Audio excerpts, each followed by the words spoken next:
Matt, you are most known on Twitter for being the guy to go to for Texas high school football coaching changes, and there have been a lot of them. I want to ask you, recently we've seen a rush of internal hires. We've seen a lot of programs that start to promote from within. In your experience, you've been covering this for a long time. Is this the time of year where we start seeing more and more of the offensive coordinators, the defensive coordinators get promoted as opposed to outside hires? No question. As you get later and later into the off season, it becomes much riskier to make outside hires. So as the later you go, the odds of an internal hire start to increase quite a bit. And I would say after spring break, you really, if you wanted to put bets on it, the smartest bet would be internal hires for the most part.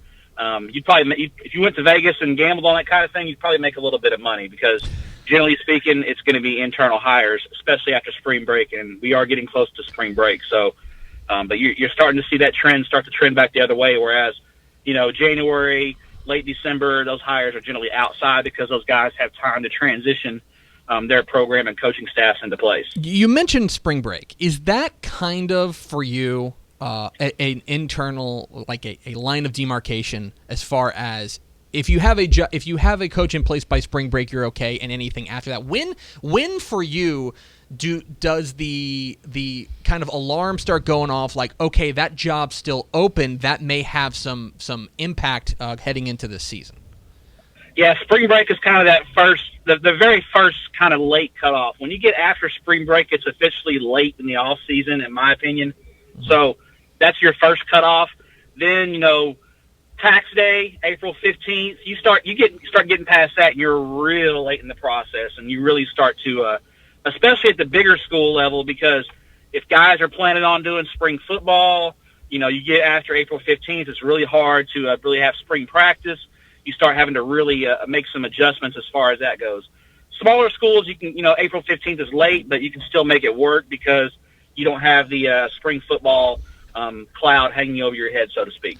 We're talking with Matt Stepp, DCTF High School Football Insider here on DCTF Live. Get involved with the conversation and hashtag DCTF Live. We've had a lot of changes, Matt, more than 120 now up on TexasFootball.com/coach changes. There are some that we kind of had an idea maybe coming, for example, when Sweetwater came open, when Hunter Mobley, Hunter's his son, Shane Mobley. When Shane Mobley left, we kind of saw that coming, knowing that Hunter, his son, was a senior and maybe he was looking elsewhere. He takes over at Sealy. So there were some we kind of saw coming. Joey McGuire at Cedar Hill was kind of the same way. Have there been any that really caught you by surprise, like, whoa, I can't believe that job came open?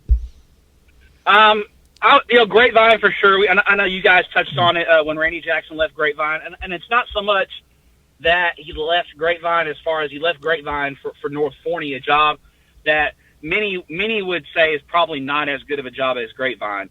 Obviously, he has his reasons, and he thinks it's a better job than Grapevine. But from the outside looking in, I think that was one that raised a few eyebrows for sure.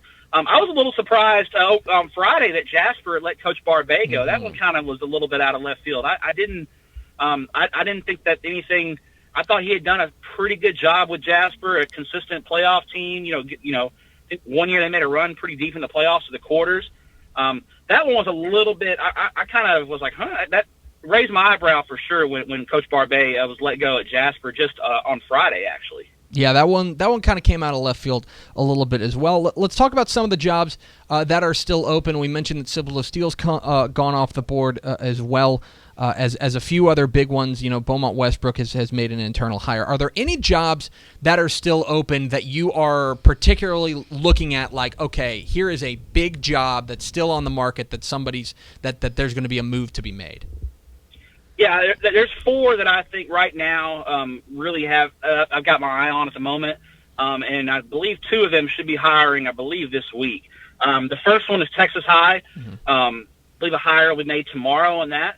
My sources are indicating that we could see a coach from the DFW area make the move out east to take that job. So if my sources are correct, I think that's something that we keep an eye on. Midland High is still open. It's been open for a little while now after Craig Yenzer retired. They cut their field down to 4 finalists, and My assumption is going to be one of the two coordinators, the OC or the DC, who both were finalists for that job, would get that job, but you never know. I've heard possibly a very successful small coach from the Central Texas area could be headed out west, so keep an eye on that one. And then you have the two San Antonio jobs that just came open last week with Brandeis and Madison. I think San Antonio and Madison, if they open that job up, Northeast ISD has a long history of generally promoting from within. But if they open that job up to the outside, Madison's a very, I think, intriguing job because John Campbell in his 1 year there got them to the playoffs. They were 0-10 in 2015. He got them to 4-7 this year, and they've got a lot back, a lot of talent back, and I believe their sub-varsities were a combined 19-1. So I think that's a job that really, if they open it up, could be a potential really good job because Madison, it wasn't that long ago, Madison was a powerhouse in San Antonio. They've fallen on hard times since Coach Streety retired, but I think we could see a resurgence there as well. Going to talk with Matt Stepp here for one more minute here on DCTF Live. I want to ask you one more thing. We've got now a bunch of new coaches at new places. We mentioned more than 120 openings at texasfootball.com/coach changes.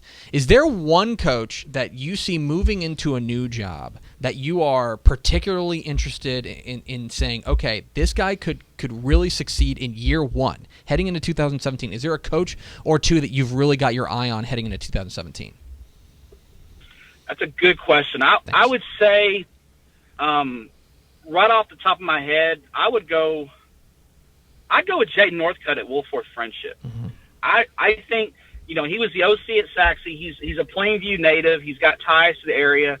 Very familiar with that area. He's got a really good junior running back in Garrison Johnson coming back.